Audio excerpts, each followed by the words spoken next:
Hey, business building warrior, this is Jim. Welcome to Silent Sales Machine Radio. We've got a bit of an unusual episode today. We like to mix it up a little bit around here. The theme typically on our program, as we've blown past over 500 episodes, the theme has been typically success stories from students in our community, people who have followed the programs and things that we teach, and they've built amazing businesses. Now, if you've got any common sense at all, you know that that's not necessarily indicative that absolutely every student that we ever interact with goes on to build a wildly successful business. Of course not. It's ludicrous. Human nature, circumstances, commitment to the process, life challenges, health issues, things get in the way, distractions, other business opportunities. Maybe people are too busy, get in over their head. They quit for whatever reason, right? There's a lot of things that can happen and throw someone off track. So rather than just bringing you story after story after story of people who have succeeded, we thought, hey, why not mix it up and let's bring some people who they've given it a nice effort, but they're not quite there for one reason or another. Maybe there's something besides just the curriculum and the content we can help them process and talk through and get them to the point where they can build a great business. We've seen a lot of students come through some seriously difficult, challenging circumstances and go on to build incredible businesses. But before you can build a great business, there's a lot of other things that kind of have to be lined up. You can't have terrible family life and a horrible spiritual life and feel terrible about yourself and be fighting off addictions and bad habits and have no friends that you can rely on and have no money in the bank and a rent that's overdue and build a wildly successful, incredible business. No, you've got to kind of have things running in the same direction, if you will. So we thought, hey, let's spend some time with folks who maybe they're in a rough time now, or maybe they've tried and it just hasn't quite worked yet. So we're going to be mixing in a few episodes like this. Let us know what you think. We'd love to hear your feedback. There's certainly plenty of people that we could talk to that would enjoy a coaching session. Now, what I mean by coaching, well, I've been doing e-commerce coaching, which always kind of ends up being a little bit of life coaching too, with students for about 18 years now. We've actually got a coaching team of 60 people, and I spend most of my time kind of coaching the coaches and interacting with them as the need arises. In many cases, they're way smarter and better at all this than I am, so they end up coaching me. It's really kind of a community of people who take this business and helping others through this business seriously, and I'm part of that group. Just so happens I've been doing it longer. But I love the coaching aspect of what I get to do. And today we're going to spend some time coaching. This is basically a coaching call with Jane Brewer, who is a lady who's been in our community for a long time. She's seen tremendous success in the past, but life threw her some real curveballs, as she'll get into. I don't want to tell the story before she does, but she's been flattened a few times by life and circumstances and things that came out of the blue, many of which we don't actually talk about today that I do know because I know her fairly well, but she does reveal several of them. And here she is, standing, fighting, moving forward, and we're processing what are some of those next steps that she should and could be doing with the limited time that she has to get back to where she was on this business model that we all know can be so incredible. So hopefully you find this valuable. It was a very transparent discussion. It's two friends. I call us friends. We haven't spent a lot of time talking like we did today. It's been years since we spoke last. We interact, private message. I know how she's doing. And I'll invite her to our live events and such. She's been in the community a long time. She's one of the first proven Amazon course students we ever had from, she says, 12 years ago. I'd forgotten that we launched the course in 2010. I was thinking it was 2011, 2012. But actually 2010, she was one of our first proven Amazon course students. And the course has changed dramatically since she got in. By the way, she hasn't paid another dime. And actually, we gave her the course for free. I found out today. I didn't even realize that. It's been 12 years ago. I'd completely forgotten. But she's benefited greatly. She's seen some success. She's seen some challenges. But we spend some time today breaking through some of those things that she's facing right now. And I think you're going to benefit. I guarantee if you listen to this episode, you're going to hear 2 or 3 things that challenge you and encourage you and motivate you and make you think, okay, if she can do it, I think I can too. I think you're going to hear that today. So let's get Jane Brewer on the line and spend some time. Let us know what you think of this episode. Again, we've never done something like this, so I'd love to hear your feedback. One last little favor before I get Jane over here. Would you subscribe if you listen on iTunes? Just go click the subscribe button. Just that one little quick action that you take to subscribe really helps us rank well in the algorithm. And that gets us a lot more listeners and other people exposed to this program, which is our only form of marketing. When you tell your friends or help boost our metrics by subscribing, liking, leaving reviews, all that also helps. But those subscribes are really awesome. So subscribe to the show if you're not in the habit of listening. And we'd love to have you on board. Another little tip, if you want to make sure you see every time a new episode comes out, and maybe sometimes you don't get the email, go to silentjim.com/updates. silentjim.com/updates. And we'll send you a little text alert on your phone. You can turn it off if you don't like it, but when there's a new episode, we'll let you know. All right, let's jump over and meet Miss Jane Brewer. So Jane, welcome to the program. Thanks, Jim. Great to have you here. Good to see you. We've known each other a long time, but we've never actually done anything like this. So this is cool. And I'm excited to get into your story. So you take it from there and we'll fill the listeners in. Well, I started a long time ago. I have been around a long time. I started on eBay a long time ago. Just selling stuff around the house. No big deal. Didn't make a whole ton of money, but I got to where I felt comfortable.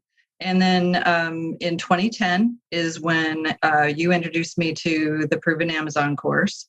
And I took hold of that and started scanning things that I could find, mostly at your Value Village, TJ Maxx, discount places, and got quite lucky at it for a while and took a lot of time.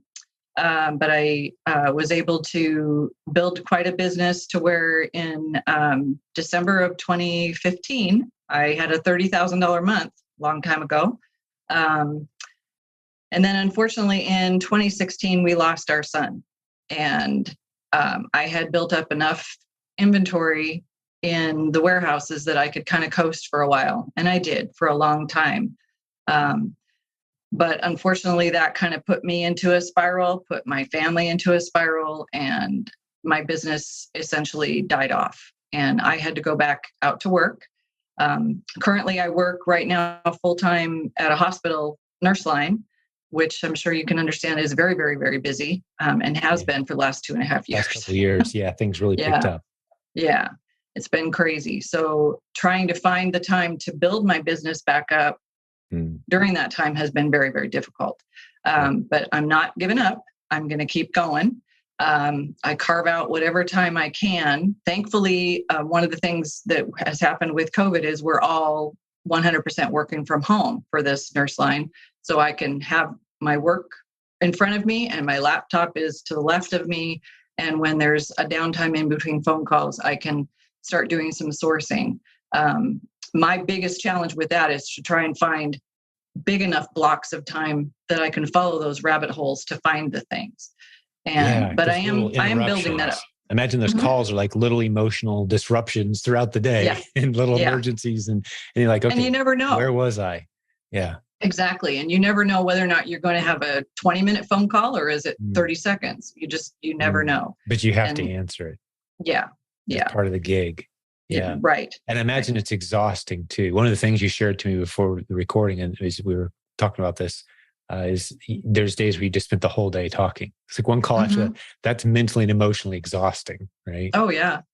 When we were doing the vaccine scheduling here at the hospital, I mean, you'd log on in the morning and you'd look up and you'd see, there's 300 calls waiting and none of us have even logged on yet. And you were literally, by the time you hung up the phone was ringing and there were still 300 calls waiting. And there's 6 of us answering the phone all the time. It was just exhausting. By the time you got off the phone, I had no voice. My family just knew, don't talk to her, leave her alone. No energy. Yeah. Helping you need people. some decompression time. Oh, for sure. Yeah. Even if it was fun, friendly phone calls, it would be exhausting. If it's people who are scared and desperate and panicked. Oh, yeah. Like I can't and imagine. Yeah, they're angry because they've been sitting on hold. Yeah. It's crazy. Can't imagine. It's crazy. So that's been, and thank you for sharing about your son. It's a story I'm very familiar with. And, if we've corresponded via PM many times, and but like you said, you've been in the community a long time, and I honestly didn't realize that the Proven Amazon course was 2010. I was thinking 11 or 12 in my head. So tells No, you it was how 2010. I distinctly remember the date. 12 Yeah. years. That's great because I've been selling it short. I've been calling it the longest course out there because we had it for 10 years. Like, no, it's actually 12. Mhm. So Yeah. you're Yeah. proof. But you know, and we could paint other details in there. There's other challenges. I think anyone that we'd have on as a guest, anyone in the community, it's easy to bring forward the great stories and the success stories and people who are doing great and kind of push off to the side the challenges. Everybody has to overcome some challenges. But the Right. thing about your story, Jane, I was excited that you said, "Hey, I'll jump on here," is you've had some serious, tough challenges. You've got the head knowledge to do an Amazon business to continue, but just a brutal schedule, a brutal life circumstance. And I have a lot of gratitude that you're even doing this. Thank you. Because, like we shared You're offline welcome. before we started recording, I told you there's plenty of people who just kind of get flattened by this and like you don't hear from them for years. That's not been you. It has hit you hard. And maybe, I don't know to what degree you're comfortable with that, but I think there's probably some hurting people out there that, Mm-hmm. wow, okay, Jane's doing it.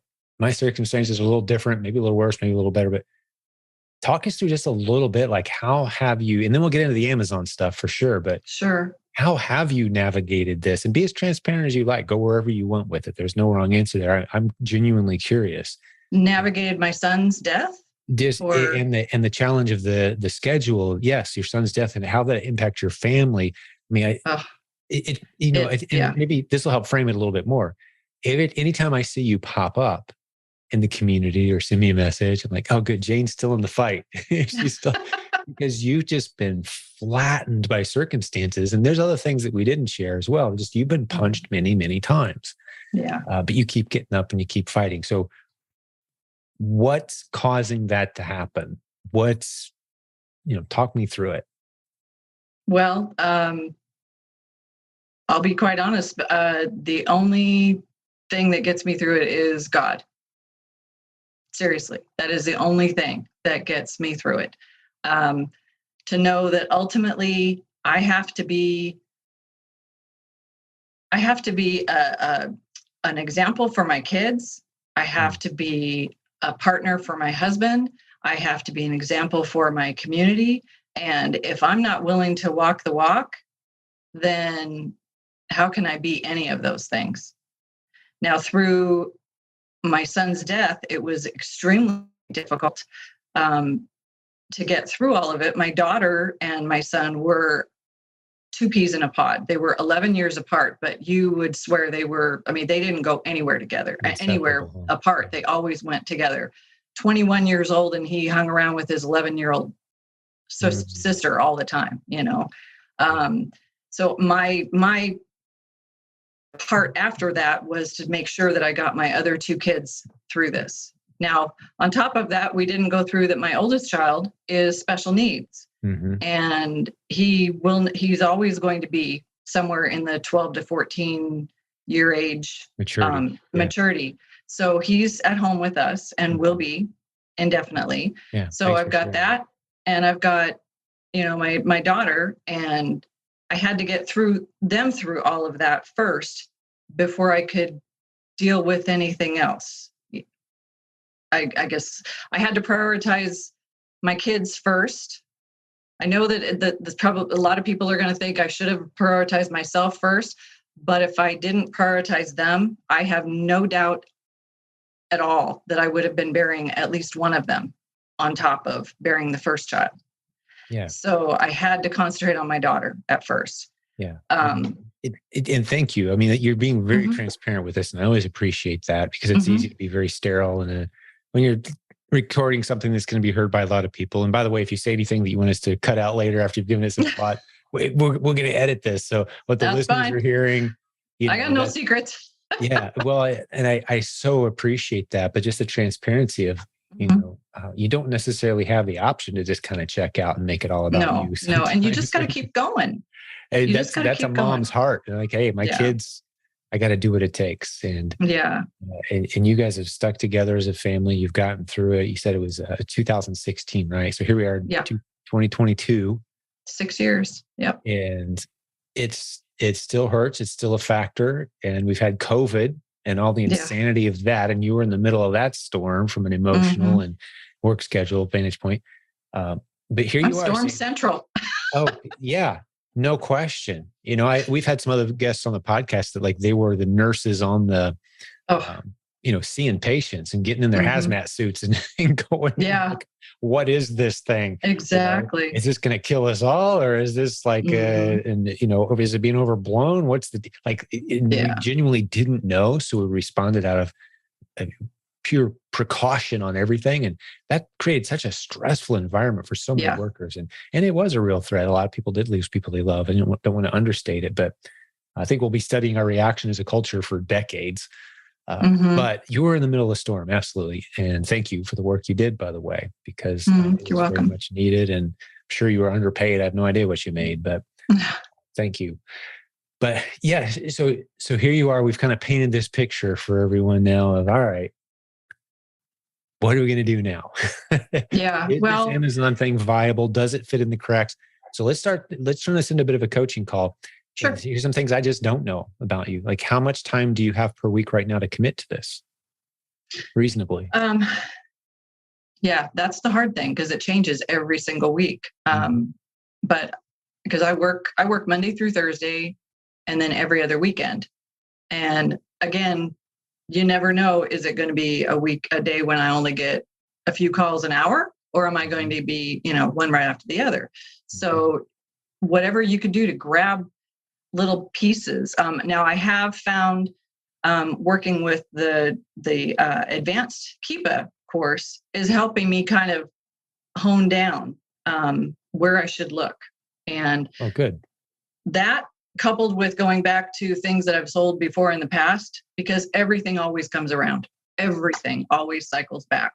Yeah. Talk me through what you mean by that. I know what you mean, but for the listener's sake, when you say things cycle back. Like 6 or 8 years ago, I might have been selling a certain type of pudding or a certain squeegee or whatever. And I can go back and things that have fallen off of being profitable, fallen out, I guess, of being profitable. And so I had to stop. I can go back to my lists that I have all the way back. I have spreadsheets of everything I have ever sold that I can go back to and pull up, is that item even on Amazon anymore? Is it even available to buy? If it is it profitable now? Or is it still not profitable? Or is it something that has been totally discontinued and I can't get it anymore? It's like the price tanked at some point, a bunch of sellers were on it, and now suddenly no one's selling it. Or maybe one person, they're doing great. Right. So keeping a history of the ASINs that you've sold against. And that's one of the things we have a virtual assistant do on our team is anytime we drop an ASIN and goes on a list that's going to be checked again a couple, 2-3 months from now, we're going to revisit that. Sounds like you're pretty organized and methodical about. I have lots and lots of spreadsheets to go through, and I just don't have the time to go through all of them. So I'm just, going through it as quickly as I can when I get a minute. Has it always been you? In the business? Okay. No. Back before we lost my son, I had 2 VAs that I had hired through, I believe, Upwork. Okay. I think I can't remember which one of the VA services I hired them through, but they worked through the Philippines, and that was integral in bringing me home. One of the times I ended up going full-time in Amazon because I was working at the time, and at my lunch hour, by the time I got my lunch hour, they would have dropped the lists that they had found. I could go in, and in 20 minutes of my lunch hour, I could make a couple $100 worth of purchases, and 3-4 days later, that stuff might be on my doorstep, and that cycle just continued, and I could build that way. That was the routine you built then. Yeah. Before life got disrupted. Okay. Okay. Yeah. I'm just kind of painting a picture. I'm not going to launch into advice mode too early here, but I'm kind of painting a picture of what I might say if you and I didn't know each other. And this was just, just looking at the numbers kind of thing, definitely getting some ideas on where I think I might go with this. But yeah, thanks for sharing the system. Obviously, the systems. You've had the Proven Amazon course since the beginning. You've seen, oh, by the way, it's a chance for me to say, have we ever charged you any more money for the Proven Amazon course? Nope. No, what did you pay originally? What we launched it? I don't remember. Do you know? Actually, Jim, you gave it to me for free Oh, okay. Well, I a didn't even know. long time ago as a gift. Really? I think you were just launching it because it was Okay. kind of one of those things where you were just starting to come up with the course. Yeah. Because I remember you saying something about, well, let me throw this to you or throw this out to you. This is something we're kind of kicking around. Okay. Nice. And so, from that point forward, then of course Yeah. I've purchased other things along the way with the Keepa course and things like that. But Oh, the, yeah. Well, no, some of the coolest success stories in our community from my vantage point. Actually, I had someone come up to me. You may have heard this story before, but said they'd been in the community for, I don't know, 8, 9 years or something, had never bought anything, but they were making a killing and they just felt guilty and they introduced themselves like, no, trust me, listen, your success story and sharing it with others and your journey and sharing with others is plenty of payment because we want to build a community of entrepreneurs who are succeeding and encouraging each other, failing and getting up again. And we want that community. I want to be a part of that community. yeah. That's been my heart, what I've been trying to build for 20 years. And we've got that now to a large extent. Now I just want to make it bigger. I want more people to get the benefit of being a part of a community like this. And yeah, I got to pay the team and plenty of people do pay. But as we make friendships and relationships, and some people just benefit from the free content, that's not a negative in my mind. That's a positive. Like if our free stuff is good, just imagine how good our paid stuff is. Right? I know, right? So, I would just end with that. Like, yeah, or take your time and get the free stuff. And that's fine too. Our podcasts are packed full of good content. But no, I appreciate that. Yes, you arguably were one of the first proven Amazon course students. And so you've seen all the new modules come and go. It's not a matter of head knowledge. It really is kind of a carving out the right time, having the right headspace. And just doing it. You got to work it and you got to do it. And finding that, you are running a very distracted schedule. And it kind of feels to me like what it might feel like to have 5 or 6 younger kids as a stay-home mom trying to do this. You never know when I was going to run in with a bloody nose or run in and tattletale. Jimmy's setting his kitchen on fire and run out there and solve the problem. It's got to feel kind of like that. You never know if it's a big deal or not a big deal. Yeah. Am I going to have 10 minutes to devote to this or am I going to have an hour to devote to this? I never know sometimes. Yeah. And so that's the frustration I'm finding. Well, let's tackle that one first. Cause I have a decent, the image that's coming to mind, and I hadn't given this a whole lot of forethought before now. Maybe this will make sense to somebody, but I know that there's a game. I've never actually seen the game, but I think it's the Rich Dad Poor Dad guy, Robert Kiyosaki, right? They have this game. It's called something like, I haven't heard about it in years. If I get it wrong, I apologize. Escaping the Rat Race, something like that. Okay. But and the concept there is different from what we're talking about here. But I'm going to make an analogy, and hopefully this is going to help. You can be so close to escaping the rat race and not even realize it. And that's kind of the point of the game, because you start off the game and you're in the center of the wheel. And I've heard it described, I've never played it, but you're just like, make money, pay bills, sleep, eat, get up, make money, pay bills, sleep, eat, get up. And you're just in this like loop, this little loop, like you're on a hamster wheel. And the goal of the game is to break out and get into the fresh air, the blue ocean. Right. Right. I got time to think now. I'm actually earning money while I'm relaxing and thinking a little bit. I've got a system built now, right? My money's working for me instead of me working for my money is another way to think of those two circles. Right.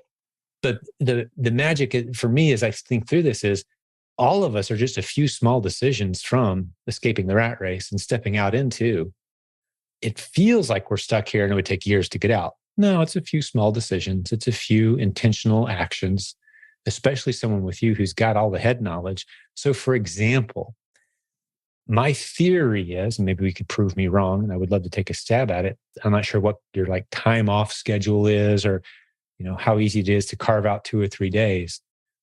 But if you got a VA, and I'd happily help figure that out and provide that right person who's, we've got our proven replens VA program. We can get you a great discount, get one of our good VAs. Now they're finding profitable product. Right.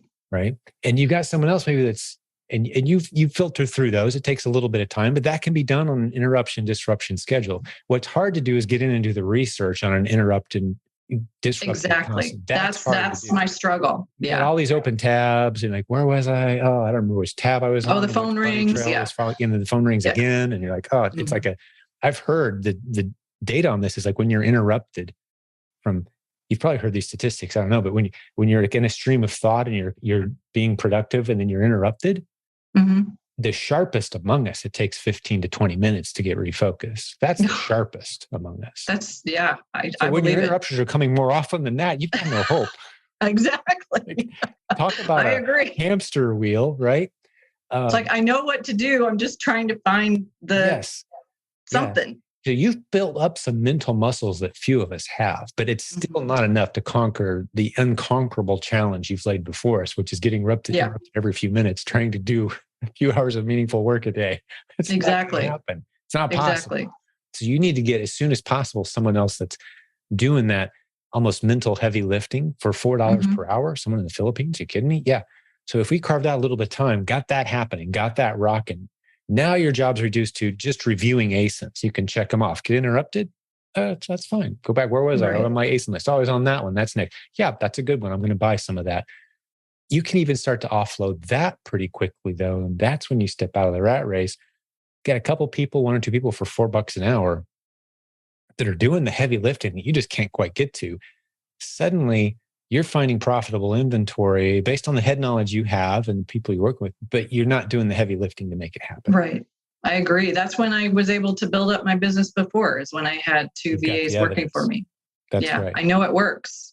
So if you carved out a couple of days and found them or trained them, or worked with us to find them and train them for you, I think that is revolutionary for you, because you're not stuck at the point where you're saying, oh, there's nothing out there that's worth even buying. There's no good inventory. You know there is. Yeah. Seen it. If we added up how much money you've made in e-commerce as a total figure, oh gosh, you're top 2% of all humanity. It's like, come on, like, you've made a lot of money. Wow. You went into all the business models that have really worked well. So it's not a head knowledge thing for you. It's it's getting your time back, and that means building a team. So I agree. There's one word that gets you out of the rat race: team. And sometimes when people hear team, they're thinking, oh, I don't want to go hire a bunch of people. We're talking a couple $4 an hour workers. Yeah. Right. Yeah. That was really integral, like I said, to when my business really took off, is having those 2 VAs. Unfortunately, through all of that and my business dying, I had to let them go and stop all of that. Right. So now it's just trying to build up a little bit of cushion and a little bit of constant money that I can then pay for a VA. And so my outlook right now is, this is perfect right here in September. I know there are tons, anything pumpkin spice, my goodness, you can just, come up with your own little bundle and you're off to the races. At this time of the year, if it's not nailed down, it will sell. And so you just have to go out and do it. Or online. Again, one of my challenges is I can't go out in person to stores. I can go to pick things up if I order them online, but I don't have the physical stamina anymore to be able to sit in an aisle and scan. So about the best I can do is take pictures, but then I come home and all the pictures are on my computer. And do I have time to go to every single thing on that? And, again, time. Yeah. VA. So that's where you need to buy time. Good VA. And that's one of those little mental games we play with ourselves, is like, if I don't have time to do it, I definitely don't have time to train someone else how to do it. And we just kind of let it go. And the days turn into weeks, turn into months. But we have to carve that time out somehow. And it's going to need to be an uninterrupted day. And I don't know what your vacation schedule looks like, or, how reasonable this is to expect, but you kind of prepare for it. It's circled on your calendar. It's a week or 2 out. And like, this 36-hour period, all I'm doing is checking these 3 boxes. Yeah. And getting these things in place. And that opens the door for the rat race. There's an escape route now. Yeah. But you need to have a little bit of funds built up for that. Whatever we got to put in place to be prepared for that. Maybe it's a month from now, but that's a very specific point in time. And these are the things we're going to make happen. And I'd love to help you make that happen, because I'd love to have you back a year from now and go, yeah, that was the turning point. That was the pivot. I'm doing it. I am coming to the conference next year. I am doing it. I have lived in, I don't want to say fear, but it kind of is fear of putting myself out there for so long and putting this story out there that it's been crippling. That's been part of my problem too, is that that fear has been crippling. And so when you posted that the other night about, hey, I'm here to help somebody go through and let's brainstorm, let's work on this. I thought, okay, should I? And my husband goes, go for it. That's great. Okay. Sure, he's at work. I'm the one sitting here talking to you, getting all worked up, right? Yeah. I think you remember what's his name? I probably his name's Mike. Mike. Okay. Yeah. I've interacted with you many times. I don't know if I've ever corresponded with him at all. I mean, I don't think so. E-commerce has kind of always been your thing, right? Yeah. But yeah, let's get you to the event next year. And let me just commit right now, you're coming, 0 registration fee required, because I want you there. So don't even factor that into the decision. You just, I don't know what it's going to be yet. I don't know what the date is. Don't hand me a microphone. Yeah. Okay. I will commit. I won't do that to you until you're ready. But at some point you will. You have a microphone right now, right? People are going to be inspired and encouraged by this, by your story. I hope so. They just need to, don't, whatever happens, just don't give up. It doesn't matter what it is in life. Life happens, and you just have to pick yourself up and you have to look up and keep going. Yeah. You have to. You can't, there's nothing else you can do. I mean, you just have to. I can't say it any other that's as simple as I can say it, and that's all as magnanimous as I can say it. You have to just keep going. Yeah. And for maybe some of the younger folks who haven't been hit by life in the face yet. It will. The hardest thing you faced is that person you thought liked you found out they didn't. And when you're young, that's a big deal. And that is a big deal. But life has a lot more in store for you than that. Let me tell you. Yeah. If for those who haven't maybe experienced that yet, it doesn't make as much sense to hear people say things like this, but you will get flattened by life. And then you've got to decide, the pastor I heard say, try to land on your back when you get knocked down, because if you can look up, you can get up, right? And you're just basically saying, and not even in your own strength. And you've had your husband and your kids, and you've had a support group, people who try to do it without a group. Man, that's brutal. And I've seen people go through that and not make it. This is very personal stuff for me. I've got friends in the industry who isolated themselves and then didn't make it when life hit them, because they didn't have anyone close around them. They had acquaintances, but they didn't have people who truly were there. Yeah. And that was hard to watch. So I don't want that for anybody. And you're encouraging those people today. This is a very different episode, but absolutely encouraging. We'll get back to the program in just a moment, but I need to tell you about one of the latest great sponsors of this community. I'm talking about Seller Snap. They have a repricing tool that they showed off at our recent conference in Louisville, and people are really loving it. If you've got other sellers sharing the buy box with you on some of your listings on Amazon, a repricer can be the advantage you need to win the sale more often. SellerSnap is unique in that they offer an artificial intelligence-powered game theory repricer tool. Pretty cool stuff. They're giving our community 20% off for 3 months to check it out. If you're not using a repricer yet, and you've got a lot of inventory that you're starting to sell on Amazon, this could really change your business. Again, check out SellerSnap. Here's the website. Go to jimc.biz/snap to get the 20% off for 3 months. That link again, jimc.biz/snap. That link will be in the show notes as well. Okay, let's get back to the show. This is very personal stuff for me. I've got friends in the industry who isolated themselves and then didn't make it when life hit them, because they didn't have anyone close around them. They had acquaintances, but they didn't have people who truly were there. Yeah. And that was hard to watch. So I don't want that for anybody. And you're encouraging those people today. This is a very different episode, but absolutely encouraging. Okay, let's talk strategy specifics for just a moment. And tell me if you did have a day to work on this, what it would look like, what would you do? Let's maybe tweak your approach a little bit. Or I could encourage, if not that any of us need more new habits, but there is one really good, awesome habit that I think you could develop that would serve you extremely well if you're not doing it. Do you mind, if I have permission to share it with you for your consideration? Sure. Do you journal at all by any chance? I don't. I want to, but again, you're going to laugh. I have I buy these pretty journals. They're gorgeous. Okay.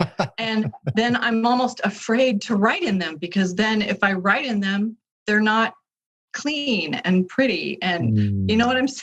Yeah. You need to build a bridge, weird. as Andrea says. My wife Andrea says, build a bridge on that. We know what that means. No. You need to get over it. Yeah, because no one else is going to read this, but the value of it for you internally, and then being able to go back through and see your progress. And Rabbi Daniel Lapin has some great things he shares about journaling, and he encourages, this is his journaling suggestion, is in the morning, you start off by writing down a few things you're grateful for. And that just puts you in a great frame of mind for the most positive version of you. And the benefits of optimism are, well known and documented. That's a great way to start your day. Thanking God for some things that you're grateful for. And the end of the day, your journaling, he encourages, is here's the things I was hoping to accomplish today, and here's what I did accomplish, and here's what I didn't quite get to, but I would like to have. Okay. And by the way, I'd like to do this someday. Kind of, just whatever's on your mind as well. But that's kind of like a basic template. And you go to sleep, you sleep on it, your brain's processing, like, hey, here's some of the important things we should be thinking about. And you wake up in the morning, some of those problems have solved in your mind. And now here's what I'm grateful for. And you do the day, you take life as it comes at you. You never know what the day is going to hold, right? But that, just as a suggestion, I think it would serve you very, very well to get some of this down, even some of the grief your family's processed and some of the lessons you've learned. And I'm not the guy that came up with the idea that journaling is valuable, but the little secret sauce of our coaching program is really encourage our coaching students to journal. And so when we have a coaching session, a lot of times if I'm doing the coaching with someone, it's been a while since I did much coaching for students. I mainly coach the coaches now, but what's been in your journal lately? Things that you're able to share with me. What business journal wise? Like oftentimes that's a separate book entirely. Here's what I did in my business today. Here's what worked, here's what didn't, here's what I tried. Just, a few quick sentences, a few quick notes, just so you can document the journey. So valuable. And I'll even tell you this lesson I heard. I think it may have been another Rabbi Daniel Lapin thing. I reference him a lot because I listened to a lot of his material, but he said that it's no coincidence that a lot of the most accomplished, famous people that we read about, the great leaders and achievers and people who did big things, all seem to have had journals. It's not like, oh, we're so lucky that all the people who did a lot with their life happened to keep journals. He's like, no, it's if you keep a journal, that puts you on a path towards doing great things. That's why people who do great things have journals, because they're organizing their mind and their thoughts, and they're putting just a few sentences a day is more than adequate. It seems really intentional then. If you're journaling, life is intentional. Yes. As opposed to just happening. Random, accidental, and things kind of run together, but you've got a reference point. And you don't necessarily do it every day. But I think it would really benefit you. I've kind of been on it, and I'm not as good enough at it as I should be. I've done quite a bit of it. Not as disciplined as I could or should be, but I more than see the benefit of it. So I would, that as a specific, if I'm giving you just a few specifics, one is we're going to carve out some time. We're going to get some VAs in place. You understand the process. We're going to get them working for you. And if those great finds that they're discovering kind of stack up because you have 4 or 5 days in a row where you can't get to them, that's fine. You've got a list of ASINs that you need to go check when you have time. And exactly. We soon add in another virtual assistant who can maybe even do some of that for you, or maybe that you train that first VA how to really filter through these. Because it's an ongoing back and forth relationship where you say, okay, here you sent me 10 ASINs. These 3 don't work. Here's why. And they know better next time. And pretty soon they're capable of filtering it themselves. Right. So we'll get you. And the other one is a journal. I think the next, So I have to open the journal. I have to open the journal and I have to write in it. even just a few words. I love that book, The Compound Effect. Talks about how to establish new habits and the power of establishing them. And, it can take 6 weeks or so of doing something on a regular basis to establish a new, or it's just instinctual and you miss it if you don't do it.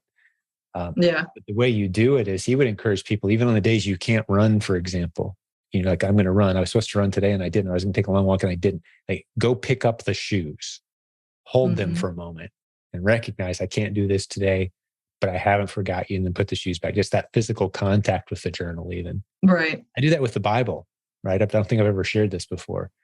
But on the days where the morning just flies by, one instrument, I'm like, I'm at least going to walk over and put my hand on it for a moment and go like, all right, I haven't forgotten you. I would like to have had half an hour to spend with you today. It didn't work out, but I touched it. It was part of my day. It was, right? So even if you do that, even if you have to start there, but you're not ignoring it, you're not neglecting it. Right. Those are two specifics. Now, do you want to talk like specific? This hasn't been about Amazon really at all yet. Hopefully it's been useful for folks, but do you want to talk specific Amazon strategy? Like, how do you find product? What do you do when you're doing some research, looking for profitable ASINs to sell on? Well, right now, like I said, I'm using Keepa, and I am using the advanced Keepa strategies where you kind that's of one go of the modules backwards. in the pack. Yeah. Brian Olson put that together. That just really, I don't know, lit something in me, because then I don't have to just pick a point in space and work from it. I can actually go in, find a product, find the list of the sellers, then find what they're selling, and then backwards. And then the hard part is when I have that huge long list, I pare it down, like he says, and now I've got to go find where those products are found. Yeah. It seems daunting, but 9 times out of 10, if you're Google searching the name of the product, you can find where it's sold. I mean, a lot of places, a lot of people just buy stuff. I mean, your normal Walmart, Target, whatever. Or some other online source. I actually get excited when it's not at a Walmart, Target, stores I've heard of, but you got to go to some special website that I've never heard of to buy the product. Even just drugstores, I mean, the Walgreens or Rite Aid or CVS, those kinds of things. Yeah. There's replens in every store. I would suggest, just having heard you talk through that. And for those who don't know, we're talking about one of the training modules inside the Proven Amazon course that's a creative strategy that really gets spelled out by Brian Olson, one of the great coaches on our team, where it's wonderful. Any product that you see on Amazon, you can look at the other sellers, and you can do this right now if you wanted to. Say, hey, there's a seller, click on his store. What else does this guy sell? And you can manually go through, and it's interesting. But you can really speed the process up and look at hundreds and hundreds of products from a core group of sellers who seem to be kind of doing the things the right way. Like, what in the mix here? And you jump in, and that's the replens model, is selling alongside other sellers on profitable listings. That's the model. And so if you find other sellers who are kind of doing a good job, you can kind of get some hints pretty quickly that way and filter through what meets my criteria, what's available at stores near me. Right. So the thing I was going to encourage you to do, Jane, is when you get this virtual assistant, do you ever use any screen capture, screen recording software? Have you ever? I did a long time ago. Like Screencast, but that was years ago. Or, there's a good handful of other ones that are out there, and you can get the free ones. Any kind of screen capture software. The one I use, it's not. I used to use Camtasia. Now I use one. It's much simpler. I'll stick it in the show notes. I can't remember what it's called off the top of my head. For some reason, I use it all the time. Record yourself doing that process and give it to your virtual assistant. Oh, yeah. Give them the tool, and they can do it themselves. Like, that's what you know. That's what you're good at. That's what you're confident in. Now you've got Jane 2.0 over here in the Philippines with the same skill set in their brain as you, and they're going to get better at it than you are, because that's all they do now. Right. Their day consists of 8 hours of doing just that, with no phone calls ringing and no kids interrupting their day. It costs you $32 for them to spend a focused 8 hours on a skill set that you're finding 30 seconds here and 2 minutes there. And right. And so you're amazed. I guess I never thought of it that way. If you're spending $32 and 9 times out of 10, you can find things that you're making $5-10 a piece. 8 times 4. Holy moly. That's yeah. a full times day. That's a full day in the Philippines. And $4 an hour in the Philippines spends like A lot. Yeah. a lot more than that. Yeah. Up to 8 times more than that is kind of the Yeah. equivalent. So you're paying someone the equivalent of $30 an hour here in the US. Well, the other thing I loved about it before when I had the VAs is they're on the opposite side of the world than we are. Yeah. So they're working. They're working. Well, yeah, you wake up to the numbers. I mean, like I said, I would get to work at 6:30 and by 9:15-ish, 9:30, I would have those in my inbox and I'd be going, oh man, when is lunch now? So I can go through those. Yes. Right. So, but if you have to let them stack up for a few days, that's okay too. Mm-hmm. Escaping the hamster wheel at the center of our game here, it's going to take some sacrifices. It might take a little time. You might not do it perfectly. This might not be something that's resolved 2 or 3 weeks from now, but I can guarantee you if we do nothing, it's going to feel exactly the same a year from now. Yep. But a little bit of disciplined effort, a 48-hour here or there window where we like, okay, on this date, I'm going to make these things happen. And then I'm going to start paying this VA. And if their emails stack up a little bit, that's okay. It's costing me $32 a day, approximately. And they could work part-time if you want to start off. A lot of them, it's only 20 hours a week. So you're not suddenly getting hit with these big bills you can't pay. But they're going to be working hard, doing the stuff you need done. And the testimonials we're getting from our proven replens VA users, has it been perfect? No. But every time we've hit a challenge, we've been able to solve it and get that client happy. So in a way, it kind of has been. We've really been seeing some incredible success because the system works. You got to have some time to commit to doing it. Exactly. But the light at the end of the tunnel for you is there's plenty of people now in our community that they've built very robust businesses that are completely automated. They've got virtual assistants handling every aspect of the business. They've blazed that trail for us. So they're able to find a virtual assistant who first locates product, and another VA that does the buying online, and another VA that manages the account health, another VA that's, doing all the little pieces that you thought you had to do, but you don't have to anymore. And suddenly you're just stepping back, watching the numbers roll. I have to stop being a control freak. Oh, 100%. Yeah. Do we need to talk about that? Because I can beat you up on that front a little bit. Entrepreneurship is not for control freaks. I have the unique perspective of different than a lot of people that are starting out because I've been there. I started at the bottom and I got myself to the point where I came home from a job in corporate America. And you were doing it all. And I was doing really well. And then life happened and it all went. And if I had let myself not be such a control freak, I could have had a team around me that could have kept it going with a little bit of guidance from me, but I could have had that team that kept it going while I figured it all out. While I figured life out. Building a business and building a job. That's the difference. Yeah. You built yourself a job and it paid well until you were taken out of the picture. You were at 20% suddenly, and the same thing happened to your business. Yep.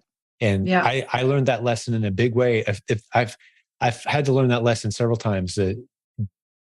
Specifically, when we went to adopt our daughter in Guatemala, and they were supposed to have internet, and they didn't. And we were there for 3.5 months, and I had spotty internet. Oh no! A few minutes a day checking income.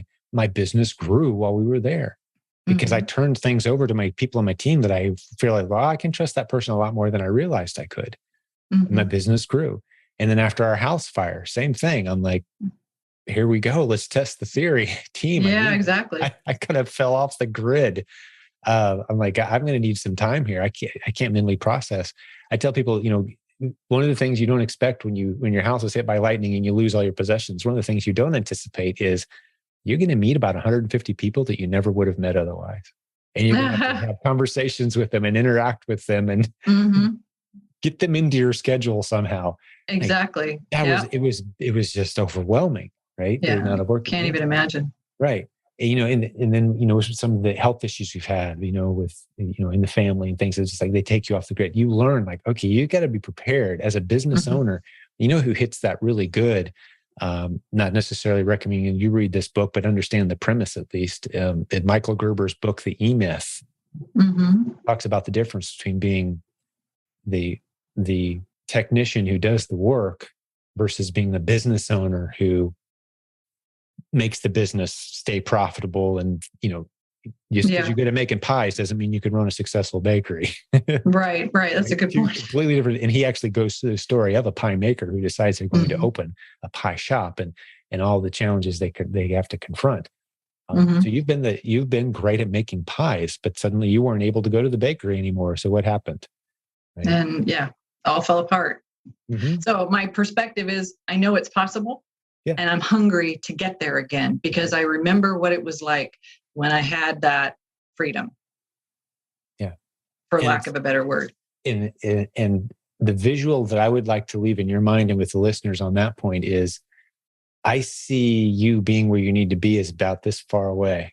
This little rat race. I know it's close. I know it's so close. This little jump, but it's an intentional jump. It's a scary jump. It's kind of putting on a blindfold, and there's the cliff, and there's the dark fog. But Jim's saying there's a platform right here. It's like, okay, there it is. But it takes. You've got to make that little jump at some point. You have to, and that means giving other people control every time. I've taught people when they talk about bringing on the people to work for them or virtual assistants.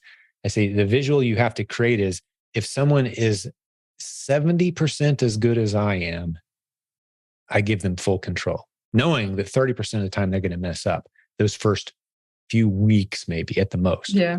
Most of the time it's a few hours and they've caught on if you made a good hire. But just give them that 30% leeway of making mistakes, messing things up, doing things wrong, knowing that soon, since this is their only job, they're going to be better at it than you ever were. Right. But you've got to, like, that control freak side of you. No one could put tape on a box as good as I can, Jim. I'm going to tape all my own boxes. Like, no, let them mess it up a few times. Come along behind them, teach them. Yeah. They'll be better at taping boxes than you ever were. Like, everyone at the warehouse is better at putting tape on a box than I ever was. And it used to be just me. And now the joke is Jim never touches a tape gun. Like, if I do pick one up and go help, everyone's taking pictures. I'm like, oh, come on, give me a break, guys. Take a picture, post it on YouTube. You've got to let those things go. Yeah. I mean, I see that now. You've got to put down the tape gun. It's kind of become the joke, not because you're too good for it, but because that's a sign that you're in your business too much. You've got to step back, put other people in place. Yeah. Even if they're not as good as you, they will be very quickly. I learned that lesson. Yeah. The hard way. And even just, things, and I don't know that I said anything today that you hadn't already heard before, didn't maybe already know, or hadn't heard in some kind of motivational podcast or something. But the fact that you're holding yourself accountable to stepping up and doing this today, thank you, and sharing very transparently, and then saying, okay, I need to change something. Just doing this is a trajectory shift from where you would have been today had you done nothing. Yep, I agree. And that's exactly why no matter what fear I was having, I was going to do this today, because I knew I needed to do something different. I can't continue doing the same things and expect a different result. It's not going to work out. Amen. It hasn't in the past. Why is it going to work out in the future if I don't do something different?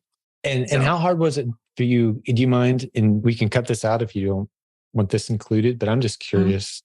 You alluded to it a little bit that your husband had to really kind of encourage you to do this, but how hard was this for you today? Because I've done over 500 of these now. This is just like, a friendly interaction with a neighbor across the street. Hey, how you been? To me, it's just like, it's natural. But you've never done anything like this before. Nope. I have never done anything like this before. And it was extremely difficult because it means putting it on video, on a podcast, on paper, it's a document now, and it is there, and it is something for me to look back to and account to. And that is very, very difficult for me. That is another reason why I think I have trouble with journaling, is because I have to account to it then. It's there. It's readable. Anybody could read it. I could read it, whatever. But it's something that I can't just ignore and, let life happen. So that was really hard. Bit of an accountability built into it. Yeah. And so I told my husband, I said, do not let me back out. Do not let me And I texted him about 10 minutes before this. I said, oh my gosh, this is really going to happen. What are we going to do? And he told me, damn the torpedoes, storm the beaches. And That's so good. I love it. Yeah.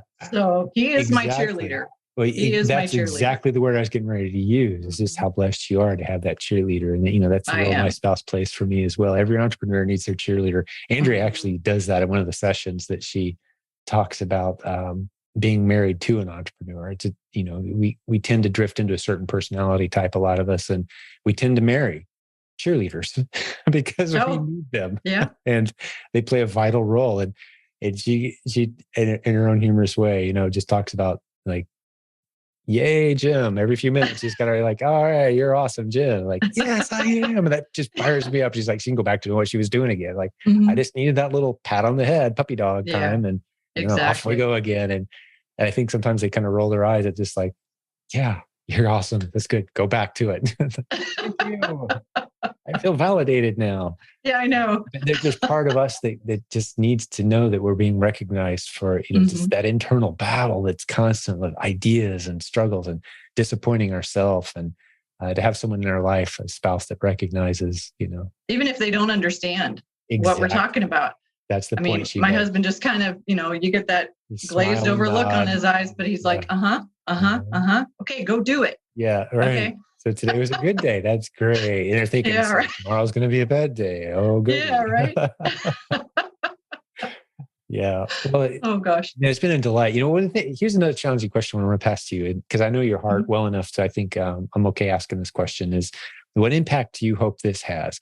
Talk to the people who are hearing this maybe a year from now or 2 years from now, who knows, but they've just heard from an entrepreneur and you haven't figured it all out yet. You're confident you can and will. And there's certainly plenty of other examples around this podcast episode of other people who have.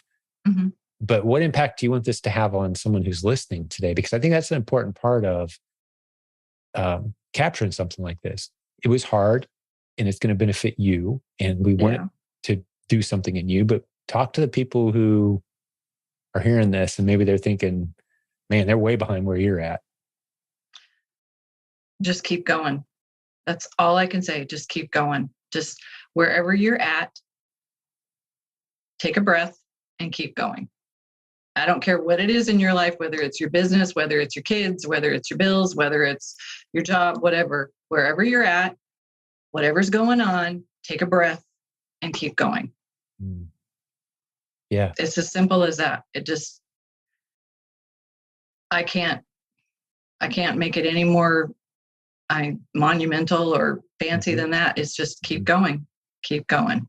Well, it's real. You're not getting paid to say that. You're not trying to sell a book, Jane's bestseller. Just keep going. Available at justkeepgoingjane.com. No, right. This is just a mom who's been through the ringer, and you're encouraging people. And I think that's a lot of our healing. And I don't know if you've been around addiction recovery type of stuff very much. Have you? One of the last step. It doesn't matter if you're going through Alcoholics Anonymous, or if you're going through Celebrate Recovery, which is our family's always been very involved in. The last step, when you know that somebody is truly in recovery, not just fighting the demon, but they've put a stake in the demon and they're turning around and saying, what's next? You know that they're on the journey now away from the worst when they turn around and start helping others. Yeah. That's how you know they're there. Yeah. And so that, I was very intentional in asking you to do that and speak to those folks because, that's a significant turning point. If it's been a while since you've done that, and I don't know if it has been or not, there's no need to dive into that. You probably encourage people all the time, but on this type of arena, no, not so much. You've never put your face on camera and said those kind of things. No. That's a significant stake. That's a good journal entry. Possibly. Yeah. Right. A good day to start that maybe, kill two birds with one stone. Exactly. Right? Exactly. Whip out a journal. Here's what I did today. Here's what we decided. And we'll see what happens tomorrow. But today was a great day. Yeah. And that's one of the reasons why I was not going to back out of this. That was one of the reasons why, my mantra is just keep going, just keep going. And this was scary for me. This was scary. Feel the fear and do it anyway. That's what. Absolutely. Yeah. Jenny Hunt says that all the time. I know. That's where I got it from. All right. Okay. Yeah. That's the definition of being brave. It's not that you're not scared. It's that you go ahead and do it anyway when you Yeah. are, right? Just jump. Yeah. That's the Yeah. theme. But nice thing is we're not jumping into the fog that's, unproven and untested. Right. There's a whole bunch of us who are standing just a few feet away saying, hey, it's a lot better over here on this side of the rat race.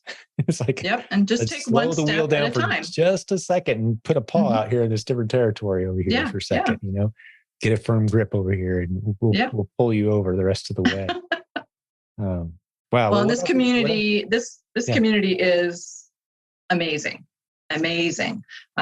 There's just so many people that have gotten me through so much along the way. And then no matter where I'm at, there's always somebody there to grab my hand and keep me going. And so that was another reason why I wanted to do this, because I wanted to pay it back in some way, shape, or form. If I can help somebody else that is feeling like they can't even start, hey, I have started and stopped and started and stopped numerous times. I am still here. I know what is possible, and I am not going to stop indefinitely. The only reason I keep chipping away at this is I know what's possible. I know what you can do. Yeah. And so I want to be back there again. Yeah. And there's no question in my mind you will be. Mm-hmm. No question at all. I've developed decent instincts at this point, and I never tell anybody when I'm thinking inside, like, ooh, that person's not going to make it. I never speak those words over anybody, but internally, I kind of make this little bet like, that person's not going to be around very long. And the things that tell me that, by the way, for those who are interested, is just a consistent negativity, a consistent isolation. Where they're saying things that isolate themselves from the community, from genuine friendships, a resistance to mentorship, a resistance to creativity. Their first instinct is, oh, that's not going to work on everything. I heard a joke today. It illustrates that. I'm terrible at telling jokes, but I'll take a stab at this one. So, talking about pessimists, he was going up for parachuting the first time, and during the training, they told him, "Hey, we're going to get up to 10,000 feet, and you're going to jump out of the plane. And now, when you get out, you're going to put your right hand over your left shoulder and pull. And if nothing happens, you're going to put your left hand over your right shoulder and pull, and that's your backup chute." And he's like, thinking to himself, yeah, we're never going to get up to 10,000 feet with all these people on this plane. But sure enough, they did. And he jumps out. Oh no, one of the things, this is where I'm terrible at telling jokes. One of the things he said, hey, when you get down to the bottom, there's going to be some trucks waiting for you down there as well, to take you back, because we're going to be about 10 miles away from where we started. Right. So he gets up, he's on the plane, he jumps out, he puts his right hand on his left shoulder, pulls, nothing happened. He's like, well, I knew that wasn't going to work. I mean, figures, that's my luck. So he puts his left hand on his right shoulder, pulls. Nothing happens. And he's like, yep, that's my luck too. And when I get down there, the trucks probably aren't even going to be on time either. Right. It's like just negative about everything. And, you see people, if you see someone who has kind of that mindset, they're negative about everything, they're not going to make it. They just aren't. Yeah. And it doesn't matter how much technical skill they have, how determined they are, how much money they have to start with. In the end, those are the things: the isolation, the negativity, the rejection of anyone who's creatively trying to come alongside and help them out. But the people who have the positivity, the resilience, get back up, like you said, keep moving forward. The model works. We've seen it over and over again. Yep. So I agree. think as helpful as this was, hopefully for you today, I know it was helpful and encouraging for me, Jane, and it's great seeing you on camera. I think that's just a drop in the bucket compared to hopefully the other people that we've encouraged today to keep going, keep moving forward. You bet. It works. We're here to You help. bet. Was there anything else on your list that you wanted to hit today that was on your heart or in your mind before we start to wrap this one up? I don't think so. My main concern, I knew where we were going to go with this, because I knew the answer was VAs and I needed to get there. So that was my main focus. Yeah. And there's many, many strategies that, you're familiar with and you could apply if you have the time. And there's dozens of ways to find replens. And we covered that on the other podcast episodes. This is a legitimate opportunity, but the opportunity is kind of secondary to the fact like you just don't have the time. So let's carve that time out. So we've got a game plan. We're going to make it happen. I'm here to help hold you accountable and check in with me. And then let's plan on a year from now, we're going to have you on stage at the event. That's what you said, right? You're going to speak? No. Nice try, but no. No, that's step 6. We're on step 2 right now. Let's wait for that one. Okay, that's right. We'll wait on that one. No, but it's been a pleasure hanging out with you today, Jane. That was really fun. Thank you for that. Thank you. And so let me talk to the listeners for just a second. A little bit of a different episode, but like Jane mentioned earlier, I put a little podcast note in our Facebook group, or sorry, a post in our Facebook group saying, hey, I want to talk to some people who maybe aren't where they think they could or should be, and they're maybe struggling, and let's just think it through together. And a good handful of people popped up, raised their hands. So you're going to hear a few of these episodes mixed in. Hopefully you found this valuable today. A little different, not a whole lot of deep Amazon content necessarily, but we're all doing this life journey together, and there's some strange things that pop up and crazy circumstances and challenges. And hopefully you found this encouraging. We'd love to hear your feedback. If you want more of this kind of episode, please let me know, because this is my show. It's not Jane's show. This is your show, the listener. We do it for you. So let us know how we're doing, please. So once again, Jane, thank you. You did an awesome job. Thank you. And for all the listeners out there who hung out with us today, we're very grateful for that. God bless you, business building warrior. I can tell you that our leadership team and the content creators, so many of us see this as ministry, meaning we want to help draw you not just closer, not just meet the financial goals you have, but closer to your spouse, to your kids, closer to God. We see this as ministry. We want those things for you. So if there's anything we can do to help you out, please reach out. Let us know. We're here, and we'll have another great episode for you again very soon. Hey, before I let you go for the day, one last reminder about a great new sponsor of this program. They've got a great offer for us as well. I'm talking about Seller Snap. That's the repricer that can help you win the buy box more often by using artificial intelligence powered game theory technology in the buy box. So you've got a really smart robot helping you price your inventory to win more sales at a better margin. If you're not using a repricer yet, you probably should be if you're spending any time at all, any significant time at all, repricing your inventory trying to win the buy box. A repricer can make a huge difference. Go check out the 20% off offer that's good for 3 months as a listener to this show at the website jimc.biz/snap. Again, jimc.biz/snap. Go check out Seller Snap and their special offer. The link is in the show notes too if you have trouble with it. Hey, we'll talk to you next time.